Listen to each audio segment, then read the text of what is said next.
Alhamdulillah. Alhamdulillahi Rabbil Alameen. Allahumma salli ala Muhammadin wa ala alihi wa sahbihi ajma'in. Rabbi zidni ilman nafian wa amalan mutaqabbala. Rizqan halalan tayyiba quluban hashiya. Allahumma la sahla illa ma ja'altahu sahla wa anta taj'alul hasana idha shi'ta sahla. Assalamu alaikum rahmatullahi wa barakatuhu, my beloved sisters. നമ്മൾ ഇന്ന് ഒരു വല്ലാത്ത പ്രതിസന്ധി ഘട്ടത്തിലൂടെയാണ്, അതായത് ക്രൈസിസിലൂടെയാണ് കടന്നുപോയി. അൽഹംദുലില്ലാ, അൽഹംദുലില്ലാ അലാ കുല്ലി അൽഹംദുലില്ലാ അലാ കുല്ലി അഹ്യാനിഹി. എല്ലാ അവസ്ഥയിലും അള്ളാഹുവിന് സ്തുതി തന്നെ. പക്ഷെ എന്നിരുന്നാലും ആപത്തുകളും പ്രയാസങ്ങളും ഒന്നും വർദ്ധിപ്പിക്കാതിരിക്കട്ടെ എന്ന് നമുക്ക് ദുആ ചെയ്യാം. ആമീൻ. യുദ്ധം പല സ്ഥലങ്ങളിലായിട്ട് പൊടിപൊടിക്കുന്നു. നമ്മൾ ഇറാൻ ഇസ്രായേൽ യുദ്ധത്തെ കുറിച്ച് മാത്രമേ അറിയുന്നുള്ളൂ. ഇപ്പോൾ സംഭവം ലോകത്ത് 2026 നടന്നുകൊണ്ടിരിക്കുന്ന യുദ്ധങ്ങൾ: ഇസ്രായേൽ ഇറാൻ യുദ്ധം, ഗാസ മേഖല യുദ്ധം, റഷ്യ ഉക്രൈൻ യുദ്ധം, സുഡാൻ ആഭ്യന്തര യുദ്ധം, മ്യാൻമാർ പോലെയുള്ള നിരവധി മേഖലകളിൽ വേറെ സംഘടനകളും. ഇങ്ങനെ യുദ്ധങ്ങൾ എന്ന് വെച്ചാൽ ഇങ്ങനെ ചെയിനായിട്ട് ഇങ്ങനെ തുടർന്നുകൊണ്ടേയിരിക്കുകയാണ് അല്ലേ. അപ്പോൾ ഇത് യുദ്ധത്തോടനുബന്ധിച്ച് നമുക്കുണ്ടാകുന്ന പ്രശ്നങ്ങൾ എന്താ വെച്ചാൽ ഭക്ഷണക്ഷാമം, സാധനത്തിനൊക്കെ 3 ഇരട്ടി വില. ഇപ്പൊ ഒരു കിലോ തക്കാളി വാങ്ങാൻ 100 റുപ്യ കൊടുക്കുന്ന സ്ഥാനത്ത് 350 രൂപ കൊടുക്കുന്ന ഒരവസ്ഥയിലേക്ക് ഗൾഫിലെ വ്യവസായിക സംരംഭങ്ങൾ മാറിയിരിക്കുന്നു അല്ലെ. മിസൈൽ നിർവീര്യമാക്കൽ, പലർക്കും ജോലിയില്ല, ജോലി നഷ്ടപ്പെടുന്നു, ജോലി നഷ്ടപ്പെടാത്തവർക്ക് ശമ്പളം പകുതിയാക്കുന്നു, നാട്ടിലേക്ക് തിരിച്ചു പോയിക്കോ എന്ന് പറഞ്ഞിട്ട് പോകാൻ പറ്റുന്നില്ല. കാരണം ബിക്കോസ് ഫ്ലൈറ്റ് ടിക്കറ്റിന്റെ വില അത്രക്ക് അധികമാണ്. ഇനി ഇവിടെ വന്നു കഴിഞ്ഞിട്ട് ആൻഡ് ദെൻ വാട്ട് എന്ന ചോദ്യത്തിന് ഉത്തരവില്ല. അതിന് ശേഷം നമ്മൾ എന്ത് ചെയ്യും എന്ന ചോദ്യത്തിനും ഉത്തരമില്ലാത്ത ഒരവസ്ഥയിലാണ് ഇന്ന് നമ്മുടെ ഗൾഫ് രാഷ്ട്രങ്ങൾ ഗൾഫ് രാഷ്ട്രങ്ങളിലേക്ക് ജോലിക്കായിട്ട് പോയിട്ടുള്ള ആണുങ്ങൾ, നമ്മുടെ പുരുഷന്മാരെ അഭിമുഖീകരിക്കുന്ന വലിയ പ്രശ്നങ്ങൾ. അതും ഫാമിലി ആണെങ്കിൽ പറയും വേണ്ട അല്ലേ. അപ്പൊ നാട്ടിലാണെങ്കിൽ തന്നെ നാട്ടിലുള്ള വീടുകളിൽ വീടിന്റെ പണി തീർന്നു കാണില്ല. ചില വീട്ടുകൾക്കൊക്കെ ലോൺ ഉണ്ടായിരിക്കും. കുട്ടികൾക്ക് കോളേജ് ഫീസ്, അതെങ്കിലും ഉമ്മ ഉപ്പ ഫാമിലി മെമ്പേഴ്സിന് മാരകമായ അസുഖങ്ങൾ, ചികിത്സ, ഹോസ്പിറ്റൽ ബില്ല്, കെട്ടുപ്രായമെത്തിയ മക്കൾ, വിവാഹത്തിന് സമ്മതിക്കാതെ ഒന്ന് ആശ്വാസമായി ഒന്നിനെ തന്നെങ്കിലും കെട്ടിച്ചെന്ന് വിചാരിക്കാൻ ആണായാലും പെണ്ണായാലും കല്യാണത്തിന് സമ്മതിക്കാത്ത ഒരു വിഭാഗം മക്കൾ. ഇത്തരം 100 കൂട്ടം പ്രശ്നങ്ങളിൽ നമ്മൾ ഇഴഞ്ഞു നീങ്ങുമ്പോഴാണ് മെയിൻലി ഫോക്കസ്. സ്ത്രീകളാണെങ്കിൽ ഇത് 10 പേരോട് പറഞ്ഞിട്ട് അവർക്കൊരു ആശ്വാസം കിട്ടും. അവർക്ക് എന്തും കണ്ടതും കേട്ടതൊക്കെ ഫ്രണ്ട്സിനോട് ഷെയർ ചെയ്യും. പക്ഷെ ആണുങ്ങളാണെങ്കിൽ ഇതൊന്നിട്ട് പറയില്ല അല്ലെ. അവരുടെ മനസ്സിൽ ഇതൊക്കെ കിടന്ന് നീറിപ്പോവുകയാണ്. അതുകൊണ്ടാണ് പുരുഷന്മാർക്ക് കൂടുതൽ അറ്റാക്ക് വരാൻ കാരണം. അപ്പം വാട്ട് വി വിൽ ഡു, ഈ ഒരു പ്രത്യേക ക്രൈസിസിൽ നമുക്ക് എന്താ ചെയ്യാനുള്ളത്, നമ്മൾ എന്ത് ചെയ്യും അല്ലെ. അതായത് അന്ത്യദിനത്തെ കുറിച്ച് ചില ഹദീസുകൾ നമുക്ക് പരിശോധിക്കാം അല്ലെ. വൈദാ വസയൽ അമ്രു ഇലാ ഗൈരി അഹ്ലിഹി ഫന്തളറ സാഅ അല്ലെ.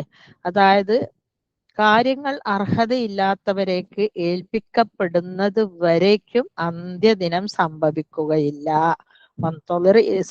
അല്ലെ. അന്ത്യദിനം സംഭവിക്കണമെങ്കിൽ ഒരു വിവരവും ഇല്ലാത്ത, ഒരു എന്താ പറയണ്ടേ, ഒരു കാര്യബോധവും ഇല്ലാത്ത, ഇന്ന് വിഡ്ഢികളെന്ന് അന്ന് വിശേഷിപ്പിക്കാവുന്ന നേതാക്കളിലേക്ക് കാര്യങ്ങൾ എത്തപ്പെടുമ്പോഴാണ് അന്ത്യദിനം സംഭവിക്കുക. അതിപ്പോ സംഭവിച്ചുകൊണ്ടേയിരിക്കുകയാണല്ലോ അല്ലെ. അത് വെച്ചാൽ ഇന്നലെ ആരോ എനിക്ക് പോസ്റ്റ് കാണിച്ചെന്ന്, ട്രംപിന്റെ സ്വന്തം അമ്മ ട്രംപ് കുട്ടിയായിരിക്കുന്ന കാലത്ത് പറഞ്ഞത്. ആ ചെവന്റെ കയ്യിലേക്ക് എന്തെങ്കിലും ഏൽപ്പിച്ചു കൊടുത്താല് അത് എന്താ വെച്ചാൽ ഒരു വിഡ്ഢിയുടെ കയ്യിൽ കിട്ടിയ കളിപ്പമ്പരം പോലെ അല്ലെ, ഒന്നിനും പറ്റാത്ത കോലത്തിൽ ഓനാക്കി തീർക്കുന്നു. ആരാ പറയുന്നത്? ട്രംപിന്റെ മദർ അല്ലെ. അപ്പം അവനെ സംബന്ധിച്ച് അവന്റെ വീട്ടുകാർക്കും നാട്ടുകാർക്കും അമേരിക്കക്കാർക്കും ഒക്കെ അങ്ങനത്തെ ഒരു കോൺസെപ്റ്റ് ആണല്ലേ. ഇനിയിപ്പോ നെതന്യാഹുവിനെ കുറിച്ച് പറയുകയാണെങ്കിലോ, അയാൾക്കില്ലാത്ത കേസുകളില്ല. അയാൾക്ക് ജയിലിലടക്കാൻ, മരിക്കുള്ളൂ ജയിലിൽ കിടക്കാൻ മാത്രമുള്ള കേസുണ്ട്. പക്ഷെ അയാളുടെ ഒരു ഏകാധിപത്യ മോഡ് കൊണ്ട് അയാൾ രക്ഷപ്പെടുകയാണ് അല്ലെ. ഇങ്ങനെ പിന്നെ അത് വിട്ട് നമ്മുടെ സൗദി രാജാവിന്റെ കാര്യം ആലോചിച്ചാണെങ്കിൽ എന്താ സംഭവം എന്ന് വെച്ചാൽ, സൗദി രാജാവ് ഒരുപാട് പുരോഗമന പ്രവർത്തനങ്ങൾ, നല്ലതും ചീത്തയെല്ലാം മിക്സ് ചെയ്തിട്ട് കൊണ്ടുവന്നാണ് അല്ലെ. ഒരുപാട് പ്രവർത്തനങ്ങൾ സൗദിയില് പിന്നെ പർദ്ദ ഒഴിവാക്കി, കള്ള് ഷാപ്പുകളൊക്കെ ഓപ്പൺ ആക്കി, സ്ത്രീകൾക്ക് ഡ്രൈവിംഗ് അത് പിന്നെ വലിയ പ്രശ്നമുള്ള കേസല്ല. സ്ത്രീകൾ ഡ്രൈവ് ചെയ്യുകയും ജോലിക്ക് പോവുകയൊക്കെ ചെയ്യുന്നത് ഒക്കെ അല്ലെ. എല്ലാ സിനിമാ തിയേറ്ററുകൾ ഓപ്പൺ ചെയ്തു. എല്ലാ തോന്നിയാസത്തിനും ലൈസൻസ് കൊടുത്തു അല്ലെ. ഇത്തിബാവ് സുന്ന അങ്ങ് പാടെ മറന്നു. ഇനിയിപ്പോ നമുക്ക് ദുബായിലോട്ട് വരാം. ദുബായിലോട്ട് പോയിട്ടുള്ളതാണെങ്കിൽ അതിന്റെ കഥ പറയുകയും വേണ്ട. ടൂറിസം ഡെവലപ്മെന്റ് എന്ന് പറഞ്ഞിട്ട് അവര് കാട്ടിക്കൂട്ടുന്ന തോന്നിയാസത്തിന് ഒരു കണക്കുമില്ല. ഗോൾഡിന്റെ ക്ലോസറ്റ് ആണ് പോലെ ക്ലോക്ക് ടവറിൽ വെച്ചിട്ടുള്ളത്. അല്ല സോറി, ക്ലോക്ക് ടവറിലല്ല, മറ്റേ ബുർജ് ഖലീഫയില് ഗോൾഡിന്റെ ക്ലോസറ്റ് അല്ലെ. ഗോൾഡ് നമുക്ക് ഭക്ഷണം കഴിക്കാൻ പോലും പൊന്നിന്റെ പ്ലേറ്റ് ഒന്നും ഉപയോഗിക്കരുതെന്ന് പറഞ്ഞതാണ്. പുരുഷന്മാർക്ക് ഹറാമാണെന്ന് പറഞ്ഞതാണ്. അത്രയും ഗോൾഡിന് അല്ലാഹു ഒരുപാട് വിഷയത്തിൽ നമുക്ക് അതിനെക്കുറിച്ച് പരാമർശങ്ങളുണ്ട് അല്ലെ. അത്രയും പല വീതി വിലക്കുകളും ഇത്തിബാവ് സുന്നയെ ഒന്നും അനുസരിക്കാതെ തോന്നിയ പോലെ എന്താ പറഞ്ഞ ടൂറിസം ഡെവലപ്മെന്റിന് വേണ്ടിയിട്ട് കളിച്ചിട്ട് എന്താ സംഭവിച്ചത്? അവസാനം നബിസുന്നത്തും ഇല്ല, പിന്നെ ഒന്നുമില്ല. അവരെ ഗോൾ എന്താന്ന് വെച്ചാല് ടൂറിസം, അതായത് അവിടെ ഒരുപാട് ആളുകളെ കൊണ്ടുവരിക, ക്യാഷ് ഇൻവെസ്റ്റ് ചെയ്യിക്കുക. അങ്ങനെ ഇൻവെസ്റ്റ് ചെയ്തു ഒരുപാട്. എന്റെ മോനൊക്കെ പറയാം ഡൽഹിയിൽ നിന്നൊക്കെ എത്ര ആളുകളാണ്, എത്ര മാതിരി ക്യാഷാണ് അത്ര ഇൻവെസ്റ്റ് ചെയ്തിട്ടുള്ളത്. ഇവിടെ ദുബായ് സേഫ് കൺട്രി ആണെന്ന് വിചാരിച്ച് ചെയ്തതാ അല്ലെ. ഇപ്പോഴെന്തായി? യുദ്ധം പൊട്ടിപ്പുറപ്പെട്ട് യുദ്ധത്തിന്റെ പല കെടുതികളും തന്നെ അവർ സോഷ്യൽ മീഡിയ വഴി ഷെയർ ചെയ്യുന്നുമില്ല. അഥവാ ആരെങ്കിലും ഷെയർ ചെയ്താൽ തന്നെ അത് ക്രിമിനൽ ഒഫൻസ് ആക്കിയിട്ട് അവരെ ജയിലിലടക്കുകയൊക്കെ ചെയ്യുന്നുണ്ട്. അങ്ങനത്തെ ഒരു സാഹചര്യത്തിലാണ്. അപ്പൊ ഇങ്ങനെയുള്ള ഘട്ടത്തിലൊക്കെ നമുക്ക് എന്ത് വന്നാലും, പ്രശ്നങ്ങൾ വന്നാലും നമുക്ക് അള്ളാനെ പറയാൻ വകുപ്പില്ല അല്ലെ. ഇതൊക്കെ നമ്മളെ കാട്ടിക്കൂട്ടൽ അല്ലെ. ദഹറൽ ഫസാദ് ഫിൽ ബരി വൽ ബഹരി വിമാ കസബത്ത് ഐദി നാസ് ലിയുളീഖഹും വഅലല്ലദീന ആമനു അല്ലെ. അതായത് പിന്നെ ഒരുപാട് ഫസാദുകൾ ഭൂമിയിലും ആകാശത്തിലും ഒക്കെ സംഭവിക്കുന്നത്, കരയിലും കടലിലൊക്കെ സംഭവിക്കുന്ന മനുഷ്യന്റെ കൈകൾ ചെയ്തു കൂട്ടിയ ആസാറാത്തുകളാണെന്ന് ഖുർആൻ തന്നെ വ്യക്തമാക്കുന്നു അല്ലെ. അപ്പൊ ഈ ഇത്തരത്തിലുള്ള ഒരു പ്രത്യേക സാഹചര്യത്തിൽ ഇതൊന്നും കിട്ടിയിട്ടില്ലെങ്കിലേ അത്ഭുതമുള്ളൂ എന്ന് വേണം പറയാൻ അല്ലെ. ആക്ച്വലി അഭിപ്രായത്തോട് യോജിക്കുന്നവർക്കൊരു തംസപ്പ് നൽകാം അല്ലെ. ഇതൊന്നും നമുക്ക് ഇറ്റ പരീക്ഷണങ്ങളൊന്നും ഇല്ലെങ്കിലേ അത്ഭുതപ്പെടാനുള്ളൂ. നമ്മൾ അത്രമാത്രം അള്ളാഹുവിനെ ധിക്കരിക്കുന്നുണ്ട് എന്ന് വേണം പറയാൻ. ഇതൊക്കെ നമുക്ക് അറിഞ്ഞുകൊണ്ടിട്ട് നമ്മൾ ചോദിച്ചു വാങ്ങുന്ന, എരന്ന് വാങ്ങാന്നറിയില്ലേ, എരന്ന് വാങ്ങുന്ന കാര്യങ്ങളാണ് അല്ലെ. വമൻ അഗ്റല അൻ ദിക്രില്ലാഹി ഫഇന്ന ലഹു മഈശത്തൻ സ്വബ അല്ലെ. ആരെങ്കിലും എൻ്റെ സ്മരണയിൽ നിന്ന് മാറിക്കഴിഞ്ഞാൽ അവന്റെ ജീവിതം കഷ്ടപ്പാടിലായിരിക്കുമെന്ന് പറയുന്നു. ഇപ്പോൾ ഇന്ന് ആർക്കെങ്കിലും അള്ളാഹുവിനെ ഓർമ്മിച്ച് നിൽക്കാൻ വല്ല സമയമുണ്ടോ? നോമ്പിന് എങ്ങനെങ്കിലും ഒരു മാസം ഒട്ടിച്ച് വെച്ച് നോമ്പെടുക്കൽ നമുക്കൊരു ക്രേസാണ്. ഒന്ന് ബോഡി വെയിറ്റ് ഒക്കെ കുറഞ്ഞു കിട്ടും. പിന്നെ പകലൊക്കെ നന്നായി കിടന്ന് ഉറങ്ങുകയും ചെയ്യാം. അങ്ങനെയൊക്കെ വേറെ എന്തൊക്കെയോ ഒരു താൽക്കാലിക ലക്ഷ്യങ്ങൾക്ക് വേണ്ടിയിട്ട് നോമ്പ് എല്ലാവരും പിടിക്കും. ഭക്തിയുള്ളവരും ഈമാനുള്ളവരും തഖ്വയുള്ളവരും അല്ലാത്തവരും ഒക്കെ നോമ്പ് പിടിക്കും അല്ലെ. അപ്പൊ ആ നോമ്പ് കഴിഞ്ഞാൽ പിന്നെ അവര് കാട്ടിക്കൂട്ടുന്ന കാര്യങ്ങളെ കുറിച്ചിട്ട് നമുക്ക് ഒന്നും അറിയില്ല അല്ലെ.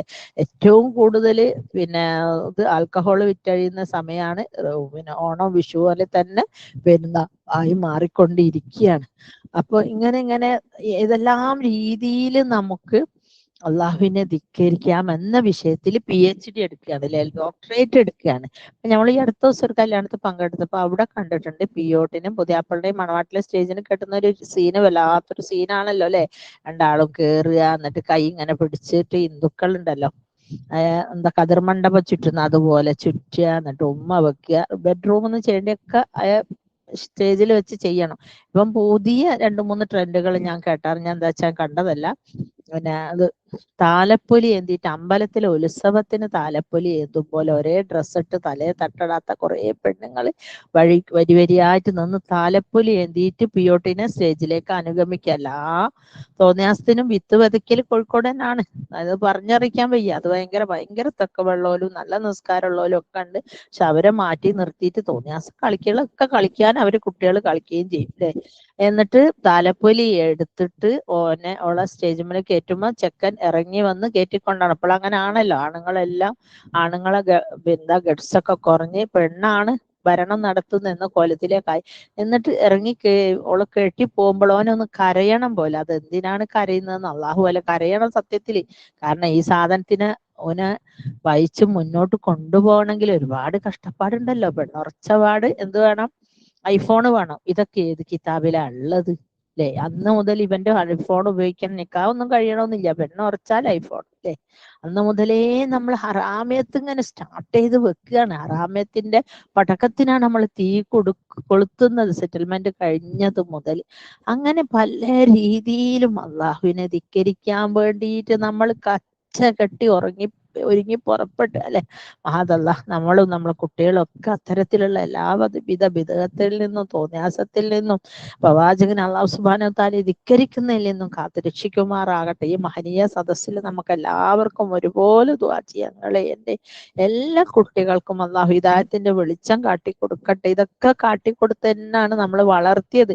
എന്തോന്നറിയില്ല, ഒരു 18 കഴിയുമ്പോ അവർക്ക് ഒരു പ്രത്യേക എക്സിറ്റ് കിട്ടി അവരെങ്ങോട്ടൊക്കെയോ പോവുകയാണ്. നമുക്കൊന്നും ചെയ്യാൻ പറ്റാത്ത, നമ്മൾ ചിന്തിക്കാത്ത തലത്തിൽ കൂടെ നമ്മൾ ഒരു കല്യാണം ആലോചിക്കുമ്പോഴേ ബേജാറ്, കിട്ടുമോ എന്നില്ല. കിട്ടിക്കഴിഞ്ഞാൽ ബേജാറ്, ഇത് ഏതെല്ലാം കോലത്തിലാണ് ക്ലൈമാക്സ് ഉണ്ടാവാന്നുള്ള ബേജാറില്ലേ. ഇന്നിപ്പോ എല്ലാ മാതാപിതാക്കളും മക്കളില്ലാത്തവരാണ് തമ്മിൽ ഭേദം തോന്നുന്നു. അത്രക്ക് അവസ്ഥയിലാണ് എല്ലാരും എന്ന് വേണം പറയാൻ. പിന്നെ ആരെങ്കിലും ഒന്ന് അള്ളാഹുവിനെ സ്മരണയെ മാറ്റി നിർത്തി കഴിഞ്ഞാൽ അള്ളാഹു സുബ്ഹാനഹു വ തആല പറയുന്ന അവന്റെ ജീവിതം ഞാൻ കുടുസാക്കുന്ന പറയുന്നത്. അള്ളാഹു കാത്ത് രക്ഷിക്കട്ടെ. അള്ളാഹെ മാറ്റി നിർത്തിക്കൊണ്ടുള്ള ഒരു നിമിഷം പോലും ഇവൻ നമുക്ക് നമ്മളെ ബാത്റൂമിൽ പോകുമ്പോ വരെ അള്ള പറഞ്ഞ കാര്യങ്ങളാ അല്ലെ? ബാത്റൂമിൽ നിന്ന് മലവിസർജനം ചെയ്യുമ്പോ റബ്ബേ, ഇത് എത്ര മെഷീൻ വർക്ക് ചെയ്തിട്ടാണ് നമ്മൾ ഇരുന്ന് കഴിഞ്ഞാൽ ഫസ്റ്റ് ഒന്നും രണ്ടും പുറത്തു പോണതില്ലേ? നമ്മൾ വെള്ളം കുടിക്കുന്നു, ഭക്ഷണം കഴിക്കുന്നു, അന്നനാള് കൂടെ അങ്ങോട്ട് ഇറങ്ങി, എന്നിട്ട് അത് താഴോട്ടെത്തി, ആമാശയത്തിലെത്തി, അവിടുന്ന് vitamin A, B, C, D എല്ലാം ഒക്കെ വകതിരിച്ച് കാൽസ്യം വേറെ, ഫോസ്ഫറസ് വേറെ, മഗ്നീഷ്യം വേറെ, പൊട്ടാസ്യം വേറെ, എന്തൊക്കെ മൂലകങ്ങളുടെ എലമെന്റ്സ് ഉണ്ട് നമ്മളെ ബോഡിയിൽ. ഇതിനൊക്കെ ബ്ലഡിന് വേണ്ടി ബ്ലഡിന് കൊടുത്ത്, കിഡ്നിക്ക് വേണ്ടി കിഡ്നിക്ക് കൊടുത്ത്, ബ്രെയിനിന് വേണ്ടി ബ്രെയിനിന് കൊടുത്ത്, സ്കിന്നിന് വേണ്ടി വൈറ്റമിൻ D അതിന് കൊടുത്ത്. ഈ ഫുഡൊന്നും ഇത് നമുക്ക് ആർക്കെങ്കിലും ഒരു പ്ലേറ്റ് ചോറ് കിട്ടിയാൽ വൈറ്റമിനോ കാൽസ്യം പൊട്ടാസ്യം മാഗ്നീഷ്യം ഒക്കെ നമുക്ക് വേർതിരിക്കാൻ പറ്റുമോ? നമുക്ക് പറ്റൂല. അത് നമ്മളെ ഇന്റേണൽ ഓർഗാൻസിലുള്ള സാധനങ്ങൾ അതൊക്കെ വേർതിരിച്ച് അതിനൊക്കെ കൊടുത്ത്, ഒട്ടും വേണ്ടാത്ത സാധനങ്ങൾ മലമായിട്ട് വിസർജ്യമായിട്ട് പുറത്ത് തള്ളുമ്പോൾ അതിലൊരു കളർ, മഞ്ഞ കളറും വന്ന് നമ്മൾ ചിലപ്പോൾ ആക്ച്വലി വെള്ള ഫുഡ് ഇഷ്ടവും നേരിയത്തിലേക്ക് ആയിരിക്കും കഴിച്ചിട്ടുണ്ടല്ലേ, ഇഷ്ടവും നെയ്ച്ചോറൊക്കെ ആയിരിക്കും കഴിച്ചിട്ടുണ്ട, പക്ഷെ ഫുഡ് മലം പോകുമ്പോൾ അത് മഞ്ഞ നിറത്തിലാ പോകുന്നില്ലേ? അപ്പൊ ഇതൊക്കെ ഇത്രയും രീതിയിൽ ആവിഷ്കാര സ്വാതന്ത്ര്യത്തോടു കൂടി ഇത്രയും ബ്യൂട്ടിഫുൾ ആയിട്ട് വിടാനുള്ള ഒരു കഴിവ് എന്ന് പറയുന്നത് അള്ളാഹു സുബ്ഹാനഹു വ തആല വിചാരിച്ചാലല്ലാണ്ട് ഇത് ആർക്കാ കഴിയ? മനുഷ്യന്മാരങ്ങളൊന്ന് ആലോചിച്ച് നോക്കി. അപ്പൊ മലമൂത്ര വിസർജനം നടത്തുവാ തന്നെ വായി കൊണ്ട് പറയാൻ പറ്റൂല, മനസ്സിൽ പറഞ്ഞു അൽഹംദുലില്ലാഹ് പഠിച്ചോനെ ഇത് വൃത്തിയിലൊന്ന് പോയി കിട്ടിയല്ലോ അതില്. എത്ര ആളുകളുണ്ട് കോൺസ്റ്റിപ്പേഷൻ കാരണം ബുദ്ധിമുട്ട്, എത്ര ആളുണ്ട് യൂറിൻ ഇൻഫെക്ഷൻ കാരണം നോമ്പ് നോക്കാൻ പറ്റാത്തില്ലേ. അൽഹംദുലില്ലാഹ് മാഷാ അല്ലാഹ് നമുക്ക് അതൊന്നും ഇല്ലാലോ, റാഹത്തായിട്ട് പോകുന്നുണ്ടല്ലോ എന്നുള്ള ഒരു സന്തോഷം. അപ്പൊ നമുക്ക് ഓരോ തെറ്റും അറ്റ്ലീസ്റ്റ് നമുക്ക് പറയാൻ പറ്റാത്തൊരു സ്ഥലം ടോയ്ലറ്റ് ആണെങ്കിൽ പോലും അവിടെ പോയാലും നമ്മൾ സ്തുതിച്ചു പോകൂലേ? നമ്മൾ ബക്കറ്റില് വെള്ളം എടുത്ത്, ചൂടുവെള്ളമാണെങ്കിൽ ലീറ്ററിട്ട് ചൂടെടുത്ത് സോപ്പിട്ട് കുളിച്ച് അൽഹംദുലില്ലാഹ് ഞാൻ എന്റെ കൈ കൊണ്ട് തന്നെ ഡ്രസ് ഇട്ടല്ലോ റബ്ബേ, അതിന് പറ്റിയല്ലോ റബ്ബേ. ഇനിയിപ്പോ നാളെ പിറ്റേന്ന് എന്റെ അവസ്ഥ എന്താണ് എനിക്കറിയില്ല അല്ലേ? ഇപ്പൊ നമ്മുടെ കൈയോ കാലോ എന്തെങ്കിലും പറ്റിക്കഴിഞ്ഞാൽ നമുക്കൊന്ന് കുളിക്കണമെങ്കിൽ ആരൊക്കെ ഒഴിവ് നോക്കണം, ഒന്ന് ബാത്റൂമിൽ എത്തിക്കിട്ടി എങ്ങനെങ്കിലും നോക്കി പറഞ്ഞ് ബാത്റൂമിൽ എത്താൻ പറ്റുന്നില്ല, കാല് ഫ്രാക്ചറാ. ആലോചിച്ച് നോക്കി നിങ്ങൾ. അപ്പൊ അൽഹംദുലില്ലാഹ് നമുക്ക് ഓരോ അവസ്ഥയിലും അൽഹംദുലില്ലാഹ് കുല്ലാഹിയാന് എല്ലാ അവസ്ഥയിലും നമുക്ക് നന്ദി പറയാനേ ഉള്ളൂ. നമുക്ക് അള്ളാഹുവിനെ ധിക്കരിക്കാനുള്ള ഒരു ടെൻഡൻസി തുലോം നമ്മളെ മനസ്സിൽ പോലും ഇല്ല അല്ലെ? അങ്ങനെ തന്നെ ആവട്ടെ. പക്ഷേ ഇനി വരും തലമുറയില് നമ്മളെ മക്കളെ ആ രീതിയിൽ കൊള്ളണമേ നാഥാ.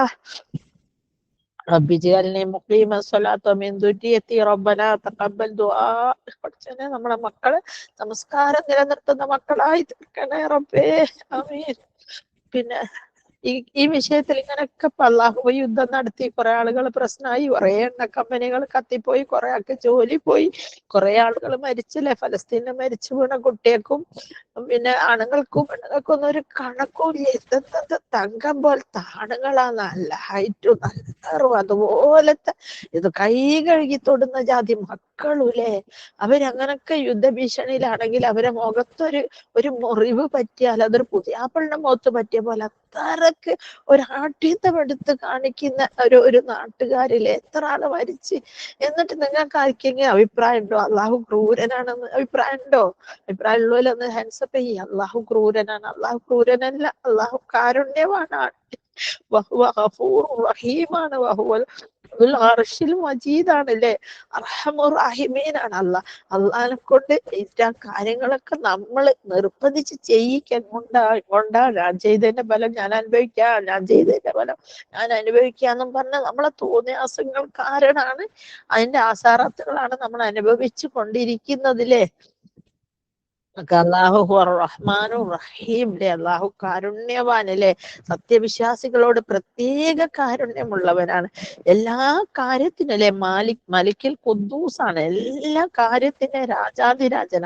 ഇവിടെ ഒരു രാജ്യം ഭരിക്കുന്നതിന് ഒരു രാജാവ് ഉണ്ടാവും. അള്ളാഹുവിനെ സംബന്ധിച്ചിടത്തോളം രാജ്യം ഭരിക്കുന്നവരുടെ രാജാവ്, എല്ലാ രാജ്യം ഭരിക്കുന്നവന്റെയും രാജാവ് അള്ളാഹു ആണല്ലേ. അതായത് സർവാധിപതിയായ അള്ളാഹു നമ്മളോട് ഇതൊക്കെ കരുണയില്ലാന്ന് ചെയ്യാന്ന് വിചാരിക്കുന്നുണ്ടോ? ഇല്ല. എന്തുകൊണ്ട്? എന്തുകൊണ്ടെന്ന് ചോദിച്ചാൽ നമ്മൾ ഒരു പാഠം പഠിക്കട്ടെ, ഇനി എന്നെങ്കിലും നന്നാകുമോ അല്ലെ. അതായത് ഇന്ന ഫീ ദാലിക ആയാത്തിൽ ഉലിൽ അൽബാബ്, ഓരോന്ന് കാണിക്കുമ്പോഴും അള്ളാഹു പറയുന്നുണ്ടല്ലേ, ഇന്ന ഫീ ദാലിക, അതിലുണ്ട് അള്ളാഹുവിൽ ഭയപ്പെടുന്നവർക്ക് തെളിവുകളുണ്ട് ഇതിന് അല്ലേ. അതുകൊണ്ട് തന്നെ ഇനി പിന്നെ എന്തൊക്കെയാണ് നമ്മുടെ നാട്ടിലെ പൊടിപൂരങ്ങൾ എന്ന് പറയുന്നത്? കല്യാണം വീട് അല്ലെ. അവര് കല്യാണം കഴിക്കുന്നതിനനുസരിച്ച് 4 or 5 ദിവസം കൂടി കൊടുത്താല് നമ്മുടെ കുറെ ദിവസത്തെ നമസ്കാരവും കുറെ ദിവസത്തെ നോമ്പും തിങ്കളും വ്യാഴവും നോമ്പും ദിക്കറും ദോയും രാത്രി മരിവിസ്കരിച്ചിട്ടുള്ള ഓത്തും എത്ര നാശനഷ്ടങ്ങളാണ് ഒരു വലിയ കല്യാണം കഴിക്കുമ്പോൾ നമുക്കുണ്ടാകുന്നത്. അവര് കഴിക്കുന്നത് കാരണം നമ്മൾ പോയി കൂടി കൊടുക്കണ്ടേന്ന് വിചാരിച്ച് 2 or 3 ദിവസം പോകുമ്പോഴും നമുക്ക് ഒരുപാട് നഷ്ടങ്ങളുണ്ട് അല്ലെ. അതിൻ്റെ എല്ലാം പുറമെ കല്യാണത്തിന് 4 ആളുകളെ കാണിക്കാൻ വേണ്ടി റിയായിന് വേണ്ടിയിട്ട് ബാങ്ക് ലോൺ എടുക്കും, ഗോൾഡ് ലോൺ എടുക്കും, പിന്നെ അത് അടയ്ക്കാൻ കഴിയില്ല, ഓളോളെ പുതിയാപ്പന്റെ കൂടെ പോവുകയും ചെയ്യും, ഉമ്മയും ബാപ്പയും പൊരല്ലാണ്ടും ആവും അല്ലെ. ഇങ്ങനെ എന്നെ പരിചയമുള്ള ഒരു ഫാമിലിയില് 1,00,000 രൂപയ്ക്കാണ് സ്വീറ്റ് വാങ്ങിയിട്ട് പെണ്ണ് കാണാൻ പോയത്. സുബ്ഹാനല്ലാഹ്. അതൊന്ന് ആലോചിച്ച് നോക്കി, നമ്മളൊക്കെ എവിടം വരെ എത്തിപ്പോയി. ഈ 1,00,000 നമ്മൾ ഉണ്ടാക്കാൻ എത്ര ബുദ്ധിമുട്ടാണ്. ഇത് ആർക്ക് വേണ്ടിയിട്ടാണ്? റിയായിന് വേണ്ടിയിട്ട്, ലോകമാന്യതയ്ക്ക് വേണ്ടി അല്ലേ. എന്തൊക്കെയാണ് നമ്മുടെ വീട്ടിൽ ഇഷ്ടമാതിരി ഫുഡ് ഉണ്ടാവും. ഇറച്ചിക്കറി ഉണ്ടാക്കിയിട്ടുണ്ടാവും, ചിലപ്പോൾ നെയ്ച്ചോറ് ഉണ്ടാക്കിയിട്ടുണ്ടാവും, നല്ല ഫിഷ് കറി, ഫിഷ് പൊരിച്ചതും ചോറും, അതൊക്കെ വെച്ച് സ്വിഗ്ഗിയിൽ ഓർഡർ ചെയ്താൽ മാത്രമേ നമ്മുടെ കുട്ടികൾക്ക് പറ്റുള്ളൂ. ഓർക്ക് സ്വിഗ്ഗിക്കാരൻ. എന്നിട്ടോ ഈ സാധനങ്ങൾ ഫ്രിഡ്ജിൽ വെച്ചിട്ടും ആക്കിയിട്ടും ഈ ഉമ്മമാര് കളയണം അല്ലേ. എവിടം വരെ എത്തി നമ്മളെ തോന്നിയാസങ്ങൾ? നിങ്ങളൊന്ന് ആലോചിച്ച് നോക്കി. അള്ളാഹു പോയാലാണോ? അള്ളാഹുവിനെ കൊണ്ട് ഇത്തരം കാര്യങ്ങളൊക്കെ നമ്മൾ ചെയ്യിക്കാണ് കാരണം അല്ലേ.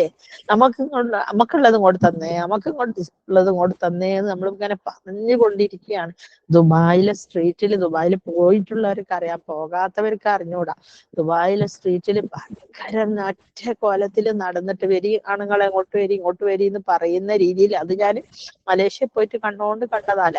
അത്രക്ക് ബ്യൂട്ടി ആയിട്ട് ഷോർട്സ് എന്ന് പറയുന്ന മുട്ടിന്റെയും മേലെയുള്ള ഷോർട്സ് ഇട്ടിട്ട് അത്രയും ചെറിയ ഡ്രസ്സ് ഇട്ടിട്ട് ഓരോ റൂമിന്റെ വാതിക്കലൊക്കെ അങ്ങനെ നിന്നിട്ട് ആ പണിക്ക് പോണവർക്ക് അങ്ങനത്തെ പെണ്ണുങ്ങൾ. ഇതൊക്കെ മുസ്ലിം രാഷ്ട്രങ്ങളിലാണ് ഇമാതിരി തോന്നിയാസങ്ങളൊക്കെ അരങ്ങേറുന്നത്. മറ്റുള്ള ജർമ്മനിയിലോ സ്വിറ്റ്സർലാൻഡിലോ ഒന്നും ചിലപ്പോൾ ഇങ്ങനെ ഒന്നും ഇത്ര ഓപ്പൺ ആയിട്ടുണ്ടാവൂല അല്ലേ. ഇതൊക്കെ ഈ ഖുർആനും ഹദീസും അറിയുന്ന നമ്മുടെ നാടുകളിലെ ഒരവസ്ഥയാണിത്. പിന്നെ അള്ളാഹു കോപിക്കാണ്ടിരിക്കും അല്ലെ. എങ്ങനെ അള്ളാഹിനെ പറഞ്ഞ അള്ളാഹിന്റെ ക്ഷമക്ക് ഒരു അതിരില്ല എന്ന് വേണം പറയാം അല്ലെ. അള്ളാഹുവിന്റെ ക്ഷമയ്ക്ക് ഒരു അതിരില്ല എന്ന് വേണം പറയാം. അത്രയൊക്കെ ഉണ്ട് നമ്മളെ ആൾക്കാരെ തോന്നിവാസങ്ങൾ. ഇപ്പൊ ഒരു 25 രൂപയുടെ സാധനമാണെങ്കിൽ ഇപ്പൊ ദുബായിൽ നമുക്ക് വാങ്ങണമെങ്കിൽ 60-70 രൂപ കൊടുക്കണം. അത്രയ്ക്ക് സാധനങ്ങൾക്കൊക്കെ വില കയറ്റം ഉണ്ടായിട്ടുണ്ട് അല്ലേ. അപ്പം ഞാൻ പറഞ്ഞ പോലെ ഈ ഓരോ വിവാഹങ്ങളും തന്നെ ഇവിടെ ഇപ്പൊ 5-8 ദിവസങ്ങൾ വെച്ച് നടത്തുന്നവരെ സംബന്ധിച്ചിടത്തോളം സാമ്പത്തിക പ്രതിസന്ധി ഒരു പ്രശ്നേ അല്ല. അവരെ കുട്ടിന്റെ കല്യാണത്തിന് വേണ്ടി ഏതറ്റം വരെ എത്ര ലക്ഷങ്ങളും അവർ പൊടിപൊടിക്കും. അതേസമയം അതേ പിതാവിന്റെ അടുത്ത് അതേ വീട്ടുകാരുടെ അടുത്ത് നമ്മളൊരു പിരിവ് ഒരു പെൺകുട്ടീന്റെ കല്യാണം ഒരു വീടില്ലാത്ത കേസോ പോയി പറഞ്ഞാല് ഒരു പൈസ കണ്ടോലെ കണ്ടിട്ടുണ്ടാവില്ല അല്ലെ. ഒരു പൈസ കണ്ടോലെ കണ്ടിട്ടുണ്ടാവില്ല. അതാണ് അവസ്ഥ അല്ലെ. അള്ളാഹു കാത്ത് രക്ഷിക്കട്ടെ. പിന്നെ സൂറത്തുൽ ഇസ്രായിലെ ഒരു 4-ാമത് ഒരു വചനാണ്. വൈദ അറദിന അൻഹരിക്കൽ ഖറിയത്ത, ഞാൻ ഒരു നാട്ടുകാരെ നശിപ്പിക്കാൻ ഉദ്ദേശിച്ചാൽ അമർന, അത് നിങ്ങൾക്കല്ലല്ലോ അറിയാലേ. അമറ അള്ളാഹു കൽപ്പിച്ചു, അമർന നാം കൽപ്പിക്കും.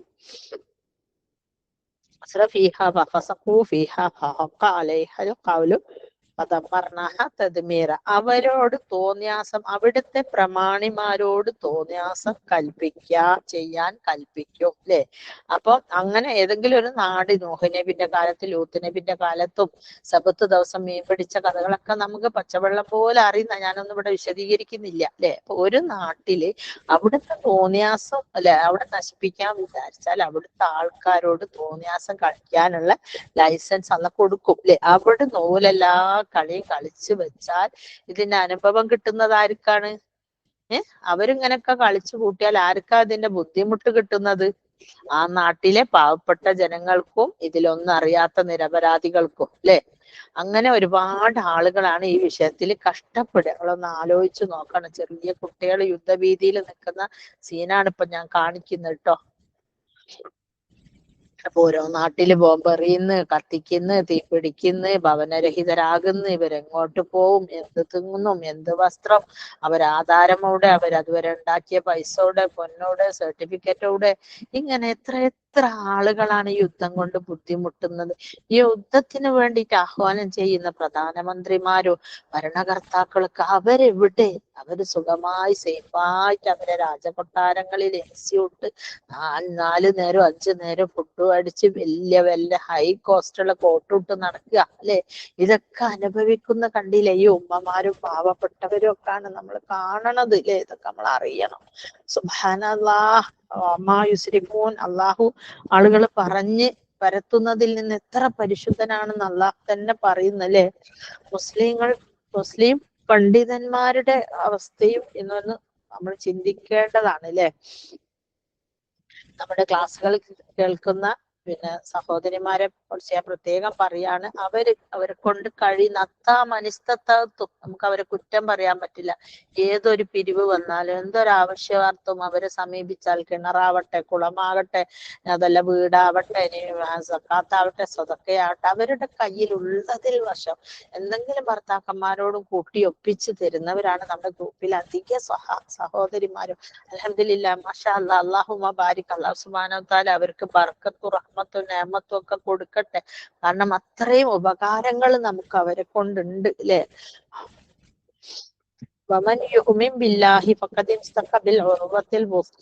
ആരെങ്കിലും വിശ്വാസിയായിക്കൊണ്ട് അള്ളാഹുവിന്റെ പാർശ്വത്തെ മുറുകെ പിടിക്കുകയാണെങ്കിൽ അവൻ അത് തന്നെ മതിയാകുന്നതാണ് അല്ലെ. ലം ഫിസാമലഹ, അത് പൊട്ടിപ്പോകുകയില്ല. നമ്മള് സൂറത്തുൽ ആയത്തുൽ കുർസി ഓതിയിട്ട് അതിന്റെ അടുത്തുള്ള ആയത്താണ് അത് അല്ലെ. വമയോമില്ലാഹി, ആരെങ്കിലും വിശ്വസിക്കുകയും അള്ളാഹുവിന്റെ പാർശ്വത്തെ മുറുകെ പിടിക്കുകയും ചെയ്യുകയാണെങ്കിൽ അവന് അത് തന്നെ മതിയാകുന്നതായിരിക്കും. ഇപ്പൊ ഇതുവരെ ഞാൻ പറഞ്ഞിട്ടുണ്ട് നമ്മുടെ ക്രൈസിസിനെ കുറിച്ചാണ്. അങ്ങനൊക്കെ ക്രൈസിസ് ഉണ്ടായി, യുദ്ധത്തില് പ്രശ്നങ്ങൾ. ഇപ്പൊ ഒരു കുട്ടീനെ കൊണ്ടുവന്ന കണ്ടില്ല പട്ടാളക്കാർ. ഇങ്ങനത്തെ അവസ്ഥകളിൽ എത്ര മക്കളുകൾ ബിൽഡിങ്ങിന്റെ അടിയിൽ മരിക്കാണ്ട് കിടക്കുന്നുണ്ട്. അള്ളാഹു ആലോചിച്ചുകൂടല്ലേ. നമ്മുടെ ഒരു വീട്ടിലുള്ള ഒരു കുട്ടി ഏതെങ്കിലും ഒരു സ്ലാബിന്റെ അടിയിൽ കിടക്കുന്ന രംഗങ്ങളൊക്കെ നിങ്ങളൊന്ന് ആലോചിച്ച് നോക്കില്ലേ, എന്തായിരിക്കും അവസ്ഥ. റബ്ബേ നീ കാത്ത് രക്ഷിക്ക്. ഈമാനോടെ ഇസ്സത്തോടെ താക്കത്തോടെ ലാ ഇലാഹ ഇല്ലല്ലാഹ് ചൊല്ലിക്കൊണ്ട് മര്യാദയ്ക്ക് അവനാന്റെ വീട്ടിൽ കിടന്ന് മരിക്കാനുള്ള തൗഫീഖ്, ശുഹദായിട്ടാണെങ്കിലും പോലും വീട്ടിൽ കിടന്ന് മരിക്കാനുള്ള തൗഫീഖ് നീ നൽകി റബ്ബേ. അപ്പം നമുക്ക് ഇനിയിപ്പം നമ്മളെ ഇതെന്താ വെച്ചാൽ ഇങ്ങനൊക്കെ പ്രശ്നങ്ങൾ ഉണ്ട്, ഇതൊക്കെ ഉണ്ട്. ഇത് മനുഷ്യൻ എരുന്ന് വാങ്ങിയതാണ്. ആരെങ്കിലും ഒരു ഇങ്ങനെ അള്ളാഹുവിനെ ധിക്കരിക്കാൻ വിചാരിച്ചാൽ അള്ളാഹു വെറുതെ വിടൂല എന്നുള്ള കാര്യം ഇപ്പൊ എല്ലാവർക്കും പരിപൂർണ്ണ ബോധ്യമായിട്ടൊന്നും കാര്യമില്ല. അതൊക്കെ ആളുകൾക്ക് മറന്നു പോകും. ഇതൊക്കെ 2-3 കൊല്ലം മുമ്പ് കൊറോണ വന്ന കാലത്ത് മൂക്കൊണ്ട് ഞാട്ടാ വരിച്ചതാണ് നമ്മളൊക്കെ അല്ലെ. അതിപ്പോ നമുക്ക് മറന്നോ. ഇപ്പൊ നമ്മൾ തോന്നിയാസത്തിന്റെ പീക്കിലാണ്, ടോപ്പിൽ നിൽക്കുക. എന്തും വേണമെങ്കിൽ അല്ലല്ലാന്ന് വരെ വേണമെങ്കിൽ പറയും. ഒരുപാട് നല്ല നല്ല വലിയ വീടുകളിലുള്ള തൗഹീദും ഇസ്ലാഹി പ്രസ്ഥാനത്തിന്റെ വീടുകളിൽ ജനിച്ചു വളർന്ന് ഖുർആൻ പാരായണം മനഃപാഠമാക്കിയ പല ആൺകുട്ടികളും ഇന്ന് എന്താന്ന് വെച്ചാല് നിരീശ്വരവാദത്തിലേക്ക് പോയിരിക്കുകയാണ്. അള്ളാഹു ഇല്ല എന്നും പറഞ്ഞു പോവുകയാണ് അല്ലെ. അങ്ങനത്തെ ഒരു കാലഘട്ടത്തിലാണ് ഇപ്പൊ നമ്മൾ ജീവിക്കുന്നത്. ഒന്ന് ആലോചിച്ച് നോക്കി. നമുക്കൊക്കെ അള്ളാഹു തന്നാല് ഇരുന്നിടത്ത് എണീക്കാൻ പറ്റില്ല. അമ്മാതിരി ശിക്ഷ തരാനുള്ള കോളൊക്കെ നമ്മളെ ഇവിടെ നിന്ന് നാട്ടിലുള്ളവർ ഒപ്പിച്ച് വെക്കുന്നുണ്ട്.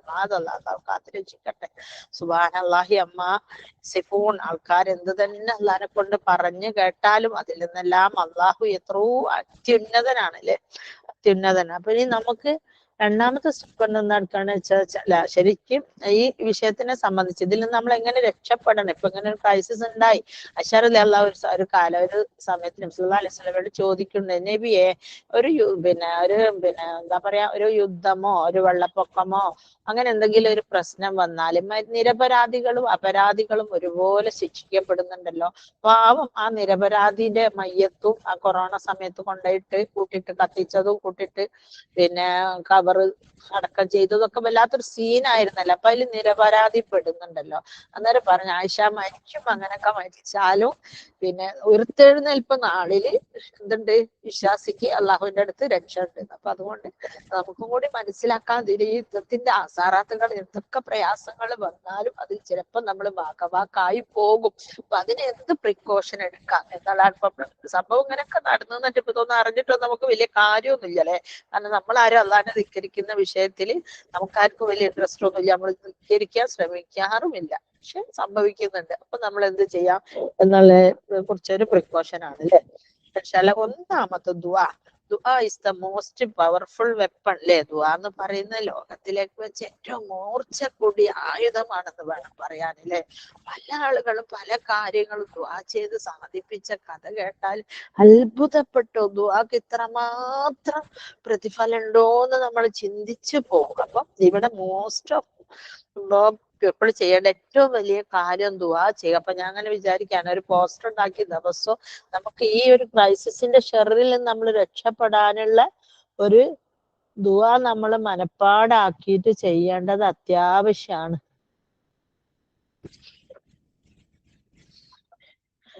അല്ലാഹു അലാ കുല്ലി ഷൈഇൻ ഖദീർ. അല്ലാഹു എല്ലാറ്റിനും കഴിവുള്ളവനാണ്. അപ്പൊ നമ്മളെ ഇനിയിപ്പോ നിങ്ങൾക്ക് അറിയാം, കൊറോണ കാലത്ത് ഭയങ്കര ബിസിനസ് മാന്ദ്യവും പ്രയാസങ്ങളും ബുദ്ധിമുട്ടുകളും ഒക്കെ അലയടിക്കുമ്പോഴും ഒരുപാട് ആളുകൾക്ക് നല്ല ബർക്കത്തും റാഹത്തും ഒക്കെ ഉണ്ടായിട്ടുണ്ട് അല്ലെ. മാസ്ക് വിറ്റിട്ട് കുറെ ആള് രക്ഷപ്പെട്ടിട്ടുണ്ട്. വേറെ കൊറോണ കാലത്ത് വേണ്ട മരുന്നുകള്, വേറെ എന്തൊക്കെയോ, അങ്ങനെയൊക്കെ ഒരുപാട് ആളുകൾ കോടീശ്വരന്മാരായ അവസ്ഥകളും നമ്മളെ കണ്ണിന്റെ മുമ്പിൽ കണ്ടിട്ടുണ്ട്. അപ്പൊ അതുകൊണ്ട് നമ്മൾ മനസ്സിലാക്കേണ്ടത് എന്താ വെച്ചാൽ, ഇങ്ങനത്തെ പ്രശ്നങ്ങളൊക്കെ ഉണ്ടെങ്കിലും അതിലൊന്നും പെടാണ്ട് ഇപ്പൊ അടുത്ത വീട്ടിൽ ഒരു 5 ആള് മരിച്ചാലോ നമ്മളെ വീട്ടിൽ ഒറ്റൊരാളും മരിക്കാണ്ട് നമ്മൾ ജീവിക്കുന്ന കൊറോണ സാഹചര്യവും നമ്മൾ കൊറോണയിൽ കണ്ടതാണ്. അപ്പൊ അതുപോലെ നമുക്ക് എന്ത് പ്രശ്നങ്ങളും ബുദ്ധിമുട്ടുകളും പ്രയാസങ്ങളും വന്നാലും അതൊന്നും നമ്മളെ ഫാമിലിനെ നമ്മൾ അറിയുന്നവരെ ഒന്നും ബാധിക്കാത്ത രീതിയിൽ അടുത്തുകൂടെ വന്നാൽ പോലും ആ തീപ്പൊരി ഒന്നും ഏൽക്കാത്ത രീതിയിൽ രക്ഷപ്പെടാനുള്ള ഒരുപാട് ദുആകളും കാര്യങ്ങളും ഒക്കെ ഉണ്ട് അല്ലെ. അപ്പൊ നമ്മൾ പ്രത്യേകം ശ്രദ്ധിക്കണം. അപ്പൊ കഴിഞ്ഞ വയനാട്ടിലുണ്ടായ ദുരന്തത്തിന്റെ സമയത്ത് ആൾക്കാർ അവിടെ വയനാട്ടിലുള്ളവർ തന്നെ പറയുന്നുണ്ട്, അവിടെ ഭയങ്കര ശിർക്കും ഖുറാഫാത്തും അങ്ങനെയുള്ള ആൾക്കാരാണ്, അവർക്ക് കബർ പൂജ അതും ഇതും കാണുന്നൊക്കെ പറയുന്നത് കേട്ടോ. അല്ലാഹു അല്ല, എനിക്ക് അറിഞ്ഞൂടാ, ഞാൻ വയനാട്ടില് അങ്ങനെയുള്ള ഏരിയകളിലൊന്നും പോയിട്ടില്ല, അതുകൊണ്ട് തന്നെ. അപ്പൊ അതുപോലെ അതില് എല്ലാ ദിവസവും നമ്മള് ചെല്ലുന്ന ഒരു ദുആ ഉണ്ട്. അതായത് അള്ളാഹുവേ എന്റെ മുകളിൽ കൂടെയും താഴ്ഭാഗത്തു കൂടിയും സൈഡിൽ കൂടി ഇരുവശങ്ങളിൽ കൂടി ഉണ്ടാകുന്ന എല്ലാ ഷെറുകളിൽ നിന്ന് നീ കാത്തു രക്ഷിക്കണേ എന്നുള്ളത് നമ്മളെല്ലാവരും ചെല്ലുന്ന ദുആ, നമുക്ക് അറിയുന്ന ദുആണ് അല്ലെ. ആ ഒരു ദുആ ഞാൻ ഇങ്ങനെ വിചാരിക്കും അവരാരും അത് ചെല്ലിയിട്ടില്ലേക്കും. അള്ളാഹു ആലം, ചിലപ്പോൾ ചെല്ലിയാലോ അങ്ങനെ ഒരു വിധി ഉണ്ടെങ്കിൽ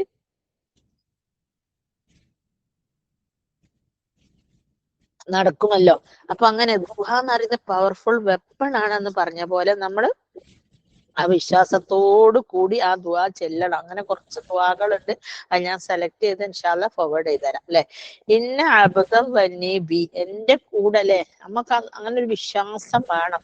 എന്റെ അള്ളാഹ് എന്റെ കൂടെ ഉണ്ട്, എന്നെ ഒരിക്കലും കൈയൊഴുകയില്ല, എന്നെ ഒരിക്കലും പ്രയാസപ്പെടുത്തുകയില്ല അല്ലെ. ഇന്ന അബ്ദൻ വന്നി ബി എന്ന് പറഞ്ഞാൽ ഒരടിമ അള്ളാഹുവിനെ കുറിച്ച് എന്താണോ വിചാരിക്കുന്നത് അതാണ് അവൻ അല്ലെ. ഇന്ന റബ്ബി സയൻസുറുനി, എന്റെ കൂടെ അള്ളാഹു ഉണ്ട്, അള്ളാഹു എന്നെ സയൻസുറുനി, എന്നെ എന്തായാലും എന്റെ അള്ളാഹ് സഹായിക്കും. സയഹ്ദിയനി, എന്നെ എന്തായാലും അള്ളാഹ് സന്മാർഗത്തിലാക്കൂലെ. സയഹ്ഫദ്നി, എന്നെ എന്തായാലും എന്റെ അള്ളാഹ് കാത്തു രക്ഷിക്കും എന്നുള്ള അചഞ്ചലമായ വിശ്വാസം. നമ്മുടെ മക്കൾ നമ്മൾ പല സ്ഥലത്തേക്കും പോകുന്നുണ്ട്. പലരും കുട്ടികൾ കല്യാണം കഴിച്ച് പോകുമ്പോ വരെ അവർക്ക് സങ്കടം, അല്ലോ കുട്ടികൾ പോയല്ലോ.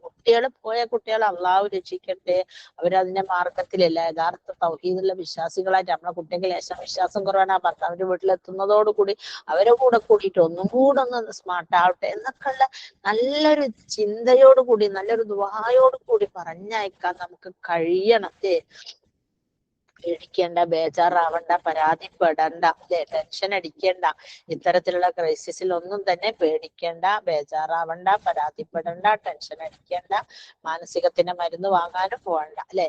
ഇതൊക്കെ ഇന്നമായി റബ്ബി, എന്റെ റബ്ബ് എന്റെ കൂടെ ഉണ്ട്. സയൻസുറുനി, അദ്ദേഹം അള്ളാഹു എന്നെ സഹായിക്കാതിരിക്കുകയില്ല അല്ലെ. തവക്കൽതു അലല്ലാഹ് വഹുവ ഹസ്ബുഹൂന, ആരല്ലാഹുവിൽ പരമേൽപ്പിച്ചുവോ അവന് അള്ളാഹു തന്നെ മതി. അപ്പൊ നമ്മൾ ആ ഒരു ദൃഢമായ വിശ്വാസത്തോട് കൂടിയിട്ട് ദുആ ചെയ്യണം അല്ലെ. അതല്ലാണ്ട് പിന്നെ ചില ആളുകൾക്കുണ്ടോ ഇതിലും വലിയ വെള്ളിയാഴ്ച എത്ര വന്നിട്ട് എന്നിട്ട് ഞാൻ ചുമ്മാക്ക് പോയിട്ട് എന്നിട്ടാണല്ലോ, ഒരു തമാശ പറയുന്ന ഒരു ഡയലോഗാണ് അല്ലെ. അതുപോലെ നമുക്കിതൊന്നും ഒരു വിഷയമല്ല എന്നും പറഞ്ഞ് മാറി നിൽക്കാനും പറ്റൂല. കാരണം അത് നമ്മളെ എങ്ങനെ സർവൈവ് ചെയ്യണോന്നുള്ളതിനെ കുറിച്ചിട്ട് നമ്മളൊന്ന് ബോധേഡായിരിക്കണം. നമ്മൾ ഇതൊക്കെ കണ്ടിട്ട് ഒരു പകച്ചു നിൽക്കലുണ്ട്. വിഷമാണോ, പ്രയാസാണോ, അല്ല ദുഃഖാണോ, പ്രശ്നമാണോ, ഒന്നും നമുക്ക് അറിയുന്നില്ല. ആ രീതിയിലുള്ള ഒരു നൃത്തം നമ്മൾ എന്തായാലും നിൽക്കരുത് അല്ലെ. നമ്മൾ എന്താക്കണം, നമ്മളെ സാഹചര്യങ്ങൾക്കനുസരിച്ച് ബുദ്ധിമുട്ടുകളും പ്രയാസങ്ങളും ഒക്കെ വരുമ്പോ അതിനനുസരിച്ചിട്ട് നമ്മൾ അതിൽ നിന്ന് എങ്ങനെ സർവൈവ് ചെയ്യാം എന്നതിനോട് നമ്മൾ പഠിക്കേണ്ട ഒരു വിഷയമാണ് അല്ലെ. ഒന്നാമത് നല്ലപോലെ ദുആ ചെയ്യാം. അതിലൊരു ദുആ ഞാൻ പറഞ്ഞുതരാം അല്ലെ. അല്ലാഹുമ്മ ഇന്നി അഊദു ബിക മിൻ സവാലി നിഅമതിക അല്ലെ. അള്ളാഹു എന്റെ അനുഗ്രഹം നീങ്ങിപ്പോകുന്നതിന്, ആഫിയത്തിക അല്ലെ, സൗഖ്യം നീങ്ങിപ്പോകുന്ന, അനുഗ്രഹം ഇല്ലാതാകുന്നതിൽ, സൗഖ്യം നീങ്ങിപ്പോകുന്നതിൽ, നിഅമതിക അല്ലെ, അതായത് ജമീഅ സ്വഹ്തിക, അള്ളാഹുവിന്റെ കോപത്തിൽ നിന്നും പെട്ടെന്നുള്ള പൊടുന്നനെയുള്ള ശിക്ഷകളിൽ നിന്നും, പൊടുന്നനെയുള്ള ശിക്ഷകളിൽ നിന്നും, അതൊക്കെ എന്തിൽ വന്നു, ഈ ഒരു ദുആയിൽ വന്നു. നമ്മൾ ദിവസവും രാവിലെയും വൈകുന്നേരവും ഈ ഒരു ദുആ കമ്പൾസറി, ഇതൊക്കെ നമ്മൾ കോമൺ ദുആസ് ആയതുകൊണ്ട് എപ്പോഴെങ്കിലും ഒരു സെറ്റ് ദുആയിൽ എപ്പോഴെങ്കിലും ഒന്ന്. പക്ഷെ ഈ ഒരു പ്രത്യേക സാഹചര്യത്തിൽ അള്ളാഹുവിന്റെ അനുഗ്രഹങ്ങൾ ഇല്ലാതായി പോകുന്നതിന്, സൗഖ്യം നീങ്ങിപ്പോവാന്ന് വെച്ചാൽ എന്റെ ഹസ്ബൻഡ് പിന്നെ മാസത്തിൽ നല്ലൊരു സംഖ്യ എന്റെ വീട്ടിലേക്ക് ചെലവിന് അയക്കുന്നതാണ്. 10,000-50,000 റുപ്യ വീടിന്റെ അടവിന് അല്ലെ, കുട്ടികളെ പഠിപ്പിന്, അതിന് ഇതിന് ധർമ്മത്തിന് ഭക്ഷണത്തിന് അങ്ങനെയെല്ലാം അയക്കുന്നതാണ്. അതൊക്കെ അങ്ങ് നിന്ന് പോയ എന്താ അവസ്ഥ? നമ്മളെ സൗഖ്യങ്ങളൊക്കെ നീങ്ങിപ്പോവില്ലേ, അനുഗ്രഹം ഇല്ലാതായി പോവില്ലേ അല്ലെ. അപ്പൊ അതൊക്കെ പെട്ടെന്നുള്ള ശിക്ഷ വന്ന, ജോലി പോയി കഴിഞ്ഞാലോ, ഇപ്പൊ പറയുന്നത് എന്താ, ഗൾഫിൽ നിന്നും പിന്നെ ഗൾഫിലുള്ള ജോലിയുള്ള വലിയ എല്ലാരോടും പറയുന്നത് എന്താ വെച്ചാല്, ഒന്നൊക്കെ നാട്ടിൽ പോയിക്കോ, വേണമെങ്കിൽ വിളിക്കാം, അതല്ലെങ്കിൽ പകുതി പൈസക്ക് നിൽക്കല്ലേ, ശമ്പളം ഉറപ്പില്ല. ഇതൊക്കെയാണ് ആണുങ്ങളോട് പറയുന്നത്. ഇതൊന്നും നിങ്ങൾ അറിയോന്ന് അറിയില്ല അല്ലെ. അപ്പൊ അതുകൊണ്ട് ഈ ഒരു ദുആ, അല്ലാഹുമ്മ ഇന്നി അഊദു ബിക മിൻ സവാലി നിഅമതിക വദഖബൂലി ആഫിയതിക വഫുജാതി, ആ ദുആ നമ്മള് ദിവസം ഡെയിലി നമ്മൾ എല്ലാവർക്കും, നമുക്ക് വേണ്ടി മാത്രമല്ല, നമ്മളെ കണ്ട് അടുത്തുള്ള ബന്ധുമിത്രാദികൾക്ക് വേണ്ടി പ്രാർത്ഥിക്കണം. കാരണം അവരിപ്പോ ആരെങ്കിലും ജോലി ചെയ്യാണ്ട് മടങ്ങി വന്ന് അവിടെ ഭക്ഷണം ഇല്ല, അവിടെ വസ്ത്രം ഇല്ല, അവരിന് മരുന്നിന് പൈസ ഇല്ല, അവരുടെ വീടിന്റെ ലോൺ അടവ് തെറ്റി എന്നൊക്കെ പറഞ്ഞു കഴിഞ്ഞാൽ നമുക്ക് ടെൻഷനാണ്. അപ്പൊ നമുക്ക് വേണ്ടി വേണ്ടി മാത്രമല്ല നാട്ടുകാർക്ക് വേണ്ടിയിട്ടും നമ്മൾ ദുആ ചെയ്യണം അല്ലെ. മറ്റൊരു ദുആ റബ്ബനാ ഗഫിർ ലനാ ദുനൂബനാ വഇസ്റാഫിനാ ഫി അംറിനാ വസബ്ബിത് അഖ്ദാമനാ അല്ലെ. ഇസ്റാഫ് ധൂർത്തിനെ കുറിച്ചിട്ട് അല്ലെ അല്ലെ പിന്നെ അലൽ ഖൗമിൽ കാഫിരീൻ, അതായത് ആള് പിന്നെ നിഷേധികളായ അള്ളാഹുവിനെ നിഷേധിക്കുന്ന ജനങ്ങളിൽ നിന്ന് നീ ഞങ്ങളെ കാത്തു രക്ഷിക്കണേ. വാർസുഖനാ അന്ത ഖൈറുർ റാസിഖീൻ. അതെന്തിനാ പറയുന്നത്? നമുക്ക് നന്നായിട്ട് എല്ലാ കാര്യങ്ങളും റിസ്ക് നൽകുന്നവൻ അള്ളാഹു ആണ്. റിസ്ക് എന്ന് പറഞ്ഞാൽ ഫുഡ് മാത്രമല്ല, ഇൻ എവരിത്തിങ് അല്ലെ. ഭർത്താവ്, മക്കള്, സുഖം, സന്തോഷം, ഭാര്യ, കുട്ടികള്, എല്ലാ ദുനിയാവിലെ കാര്യവും റിസ്കിൽ പെട്ടൂലേ. അപ്പൊ നമ്മൾ ഇങ്ങനെ ദുആ ചെയ്യുമ്പോ നമ്മുടെ റിസ്കിന്റെ കാര്യവും മറ്റെല്ലാ കാര്യവും അതിൽ വന്നു. അപ്പൊ ഈ ഒരു ദുആ, അതുപോലെ റബ്ബന ആതിനാ ഫിദ്ദുനിയ ഹസനത വഫിൽ ആഖിറതി, അതും ഇതിൽ ഈ കാറ്റഗറിയിൽ പെടുത്താവുന്ന ദുആ അല്ലെ.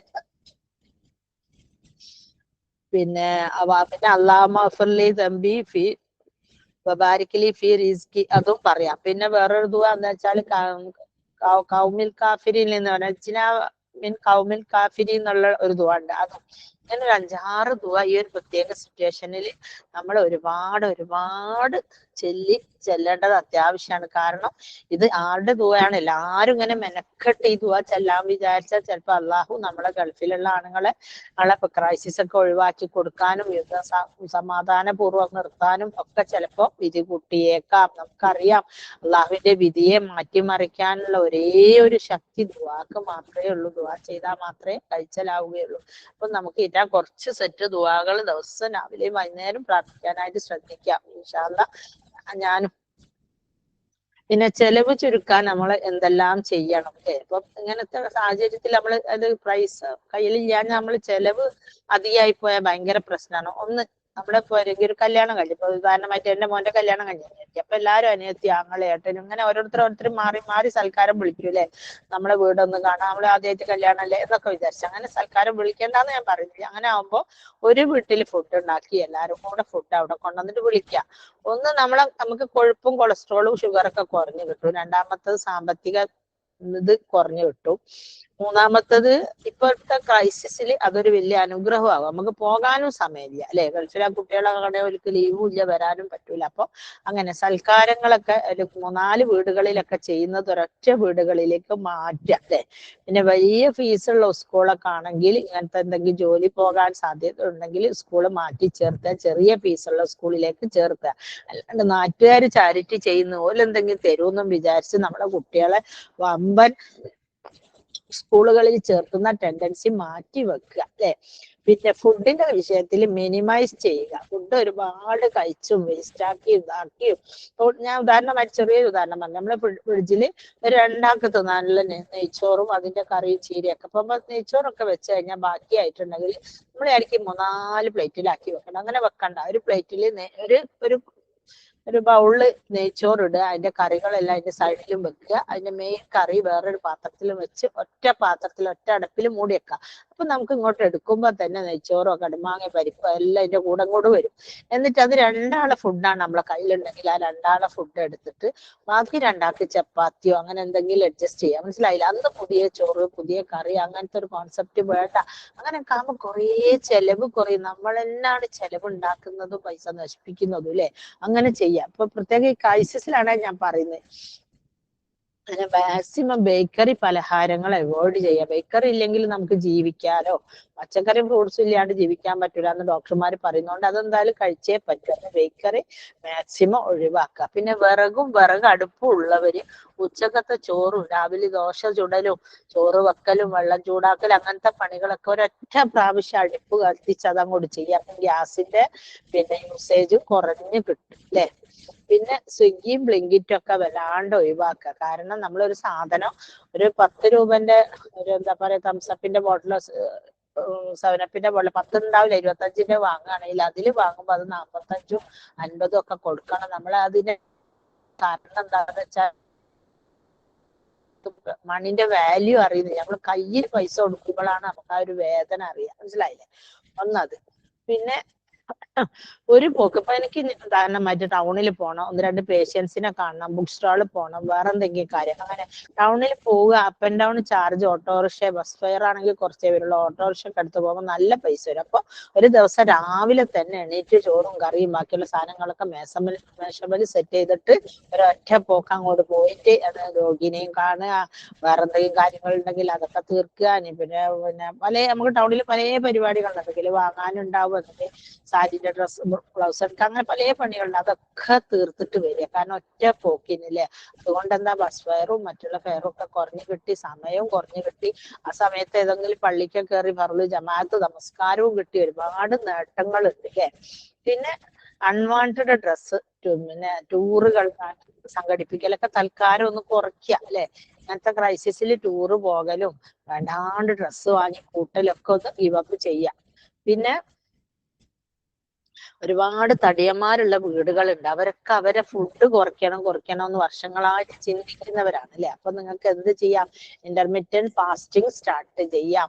ഇന്റർമീഡിയറ്റ് ഫാസ്റ്റിങ്ങിനെ കുറിച്ച് വേണമെങ്കിൽ ഞാനൊരു വീഡിയോ ചെയ്തതുണ്ട്, അത് ഇട്ടുതരാം. അപ്പൊ രാത്രി 8 മണിക്കോ 6 മണിക്കോ നിർത്തി കഴിഞ്ഞാൽ ഏകദേശം 12 മണിക്കൂർ കഴിഞ്ഞിട്ട് പിന്നെ രാവിലെ ഫുഡേ ഉള്ളൂ. അപ്പൊ നമുക്ക് അടുക്കള വേഗം പണിയും കഴിച്ച് രാവിലെ മഗ്‌രിബിന് 6 മണിക്ക് തന്നെ ക്ലോസ് ചെയ്തിട്ടാ പിറ്റേന്ന് രാത്രി 10 മണിയാകുമ്പോ രാവിലെ 10 മണിക്ക് ഓപ്പൺ ചെയ്താൽ മതി. നല്ലോണം വെയിറ്റ് ലോസും സംഭവിക്കും. മാത്രല്ല എന്തുണ്ടാവും, പിന്നെ നമുക്ക് വെയിറ്റ് ലോസ് മാത്രമല്ല, പിന്നെ എന്താ ഷുഗർ, പ്രഷർ, കൊളസ്ട്രോൾ അങ്ങനെ കണ്ട എല്ലാ കാര്യങ്ങളും കുറയുകയും ചെയ്യും അല്ലെ. അപ്പം സാമ്പത്തിക പ്രതിസന്ധി ഘട്ടത്തിൽ എല്ലാവർക്കും ഒന്ന് വെയിറ്റ് കുറയ്ക്കലും വലിയൊരു ഉപകാരമായി അല്ലെ. ഇപ്പോഴത്തെ സംബന്ധിച്ചിടത്തോളം നമ്മളെ കയ്യിൽ കിട്ടുന്ന ഓരോ പൈസയും ഭയങ്കര വാല്യുബിൾ ആണ് അല്ലെ. ഇങ്ങനൊക്കെ സാമ്പത്തിക പ്രതിസന്ധി ബുദ്ധിമുട്ടുണ്ടെങ്കിലും നിങ്ങൾ ധർമ്മം കൊടുക്കുന്നത് നിർത്തരുത് കേട്ടോ. കാരണം ധർമ്മം കൊടുക്കുന്നതെന്ന് പറഞ്ഞാൽ അതിന്റെ ഒരു അവസ്ഥ എന്താ വെച്ചാല്, നമ്മൾ ഈ സാമ്പത്തികം ഇല്ലാത്തൊരു സമയത്ത് നമ്മൾ 10 രൂപയാണ് കൊടുക്കുന്നതെങ്കിൽ നമുക്കത് 10,000 രൂപയുടെ പ്രതിഫലമായിരിക്കും അള്ളാഹു എഴുതുക. 10 രൂപ കൊടുത്താല് 10,000 രൂപയുടെ പ്രതിഫലമാണ്. അപ്പൊ ഈ സമയത്ത് നിങ്ങൾ ദാനധർമ്മം ചെയ്യുന്നതിന് അള്ളാഹു പ്രത്യേകം പറയുന്നുണ്ട്, മിമ്മാ റസഖ്നാഹും യുൻഫിഖൂൻ, നാം നൽകിയതിൽ നിന്ന് നിങ്ങൾ ദാനം ചെയ്യുക അല്ലേ. അപ്പൊ അതുകൊണ്ട് ധർമ്മം കൊടുക്കുന്ന വിഷയത്തിൽ ധൈര്യമായിട്ട് ധർമ്മം കൊടുത്തോളി. പിന്നെ വീട്ടില് സെർവന്റിനൊക്കെ നിർത്തുന്നവരാണെങ്കിൽ ഡെയിലി സെർവന്റ് ഉണ്ടെങ്കിൽ മാറ്റിയിട്ട് ആൾട്ടർനേറ്റീവ് ഡേയ്സിൽ ഒന്നരാടാക്കിയിട്ട് മാറ്റി, ഓരോ ദിവസം 500, 700, 700 ഒക്കെ പല രീതിയിൽ പൈസ വാങ്ങുന്നവരുണ്ട്. അപ്പൊ നമ്മളെ സാമ്പത്തികം അനുവദിക്കുന്നില്ലെങ്കിൽ നമുക്ക് എന്ത് ചെയ്യാം, അതിനെ ഒന്നരാടം ദിവസങ്ങളിലാക്കി മാറ്റാം അല്ലെ. പിന്നെ ഞാൻ ഈ പറഞ്ഞ ദുആകളൊക്കെ നിങ്ങൾ പ്രാക്ടീസ് ചെയ്യാം അല്ലെ. അതായത് ഒരു നന്മയ്ക്ക് ഒരു തിന്മയുണ്ട്, ഒരു വെയിലിന് ഒരു മഴയുണ്ട്, ഒരു കയറ്റത്തിന് ഒരു ഇറക്കമുണ്ട്, ഒരു സുഖത്തിന് ഒരു ദുഃഖമുണ്ട് അല്ലെ. അപ്പൊ അള്ളാഹു സുബ്ഹാനഹു തആല നമുക്ക് തന്നല്ല, അള്ളാഹുവിനെ ധിക്കരിക്കുന്നവർക്ക് വെച്ച ഒരു പരീക്ഷണമായി അതിലൂടെ നമ്മൾ ഒരു ഭാഗവാക്കാകുകയും ചെയ്തിരിക്കുന്നു. അതല്ല അള്ളാഹു സുബ്ഹാനഹു തആലയുടെ അപാരമായ കാരുണ്യം കൊണ്ട്. ഈ ഒരു യുദ്ധം എന്ന് പറയുന്നത് ആക്ച്വലി ഗൾഫുകാരൊന്നും ഇതുവരെ ബാധിച്ചിട്ടില്ല എന്ന് പറയപ്പെടുന്നു, അള്ളാഹു ആലം. അപ്പൊ അഥവാ ഇനി അവരെ ഒന്നും ഈ രീതിയിൽ ബാധിക്കാത്ത രീതിയിൽ തന്നെ മുന്നോട്ട് പോകുവാനും എല്ലാ പ്രയാസങ്ങളും അള്ളാഹു സുബ്ഹാനഹു തആല നമ്മളെ കാത്ത് രക്ഷിക്കുവാനും വിധി കൂട്ടുമാറാകട്ടെ. ഇത്രയും ആളുകൾ നിറഞ്ഞ സദസ്സിൽ ഈ ഒരു ദുആ ചെയ്താൽ അതിന്റെ